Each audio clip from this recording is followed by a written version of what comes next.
Et le haut du dos, c'était...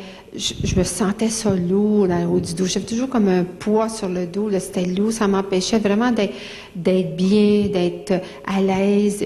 Et puis vraiment, le poids que je me mettais, c'était le bonheur de mon mari, de mes enfants.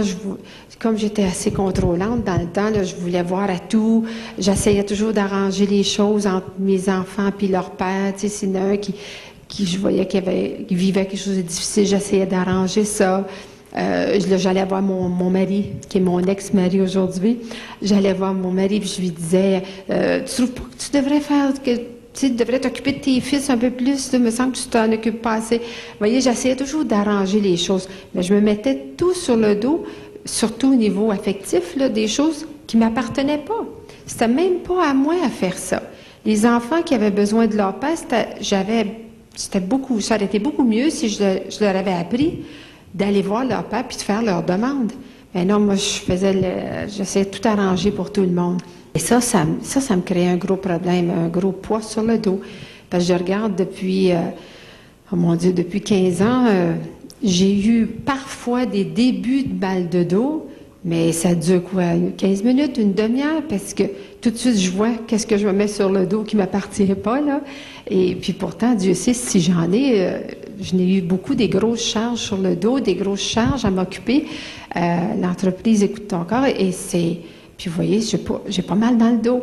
Alors, c'est pas ce qu'on fait, c'est pas ce qui se passe dans notre vie, c'est pas les heures de travail qu'on fait qui nous rendent malades. C'est toujours notre façon de voir les choses. Alors, ça, c'est une chose qui est bien importante à découvrir, c'est que nos malaises ne nous disent pas d'arrêter de faire ou de continuer à faire quelque chose. C'est toujours notre façon de penser face à ce qu'on fait qui est à réviser. Mais quand ce sont des malaises très, très forts comme ça veut dire que la cause vient depuis la petite enfance, depuis déjà très, très jeune. Et il y a souvent une grosse blessure qui a été vécue. On a été blessé dans quelque chose en soi, soit rejeté ou une grosse injustice, et qu'on a vécu dans l'isolement. Quelque chose qu'on n'a pas pu partager avec quelqu'un d'autre, qu'on a essayé de refouler à l'intérieur de nous. Puis ça nous suit tout le temps, hein. C'est pour ça que, avec les années, ça grossit, puis à un moment donné, le corps n'est plus capable. Alors, quand on est rendu à la limite de notre réserve, ben là, c'est la maladie qui s'installe. Fait que c'est pour ça que quand ça fait mal dans votre corps, là, ça veut dire qu'il est grand temps que vous preniez conscience d'une façon de penser qui est plus bonne pour vous autres, qui vous détruit, qui vous fait mal. Puis c'est jamais la faute des autres. C'est très, très facile de mettre la faute sur l'extérieur, tu sais. Mais quand on commence à vouloir se prendre en main, puis de dire, est-ce que ça se pourrait que j'ai le pouvoir, avec ma façon de penser, de me créer une maladie, mais là, vous êtes en train de dire en même temps que vous avez le pouvoir, en changeant votre façon de penser, de vous guérir. Et ça, je trouve que c'est la liberté totale chez l'humain.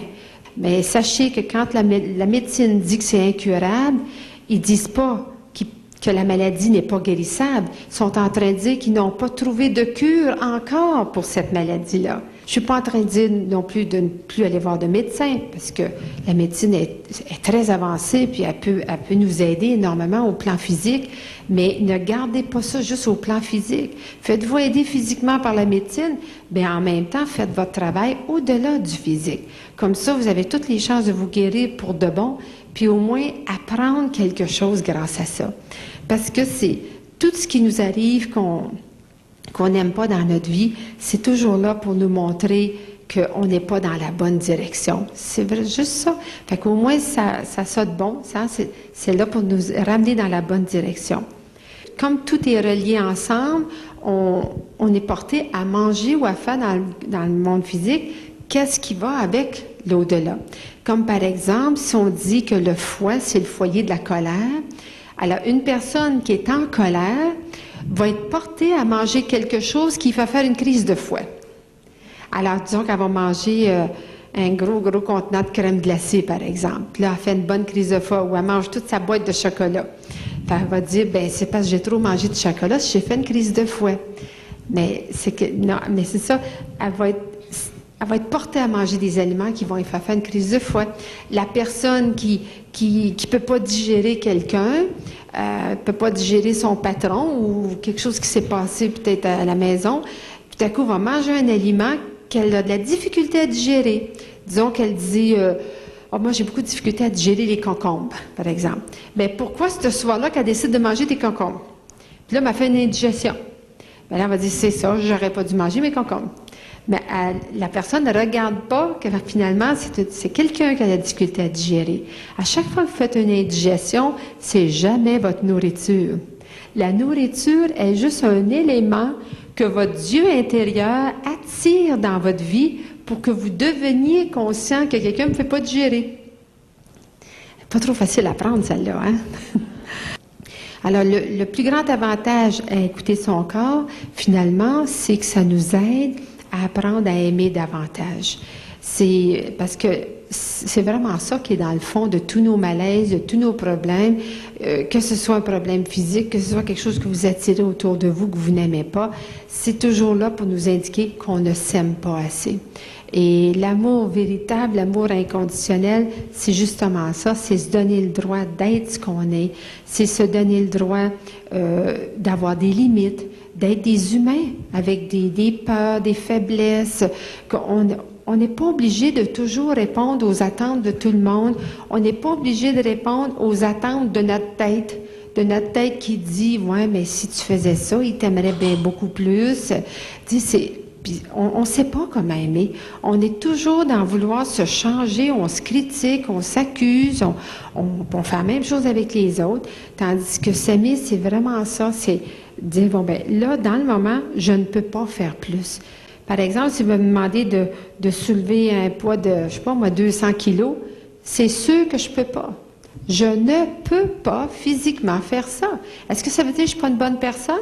Bien, c'est la même chose pour certaines personnes.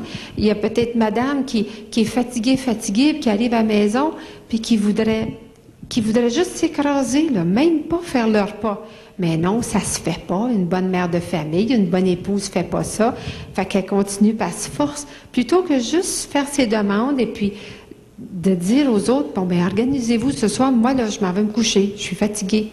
Tu vois, c'est ça, se donner le droit d'avoir des limites. Parce que si on se donne le droit, ben on donne le droit aux autres d'en avoir aussi. Puis vous allez voir comment ça change les relations. Parce que il y a des gens là qui disent, peut-être qu'il y en a parmi vous qui sont en train de penser que faire ce que je viens de dire, là, ça, c'est être égoïste.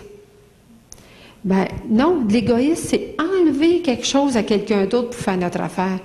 Si je ne donne pas à quelqu'un quelque chose qui fait son affaire, je suis pas en train d'y enlever quelque chose. Je suis juste pas en train de lui donner quelque chose que l'autre voudrait avoir. Alors c'est ça, il faut faire attention, parce que ce que moi j'appelle l'amour de soi, puis beaucoup de personnes pensent que c'est de l'égoïsme, puis c'est surtout ça qu'on a besoin d'apprendre. C'est ça que notre corps, quand notre corps nous parle, c'est toujours pour nous dire qu'à quelque part on ne sait pas s'aimer. On ne s'aime pas de la bonne façon, on ne se respecte pas, donc on fait la même chose avec les autres. Alors c'est pour cette raison-là que c'est important de vivre avec les autres, parce que comme on ne peut pas se voir vraiment comme on est, moi, je suggère toujours de regardez-vous aller avec les autres, de quoi vous accusez les autres, comment vous traitez les autres, qu'est-ce que vous faites avec les autres, puis vous savez tout de suite ce que vous faites avec vous autres. Si vous n'avez pas de patience avec les autres, vous n'avez pas de patience avec vous autres. Mais on est toujours les derniers à se voir, parce que notre ego, comme je vous disais, ne veut pas qu'on se voit véritablement. Et puis, juste l'accepter, puis, bon, supposons que vous vous réveillez avec une belle grosse migraine, là, puis au lieu de dire, oh non, pas encore une migraine, puis aujourd'hui, j'avais plein de choses à faire. Vous voyez, vous l'acceptez pas. C'est comme vous chicanez votre corps d'avoir une migraine. Tandis que l'accepter, ça serait, ah bon, mon corps est en train de me dire quelque chose, là, je me demande qu'est-ce qu'il est en train de me dire avec la migraine. Et, vous voyez, ça, c'est intéressant. Puis là, vous regardez, qu'est-ce que ça vous empêche surtout de faire, puis vous savez, avec ça, dans quelle direction aller pour comprendre votre message, que vous avez une façon de penser dans ce domaine-là qui n'est pas bonne pour vous.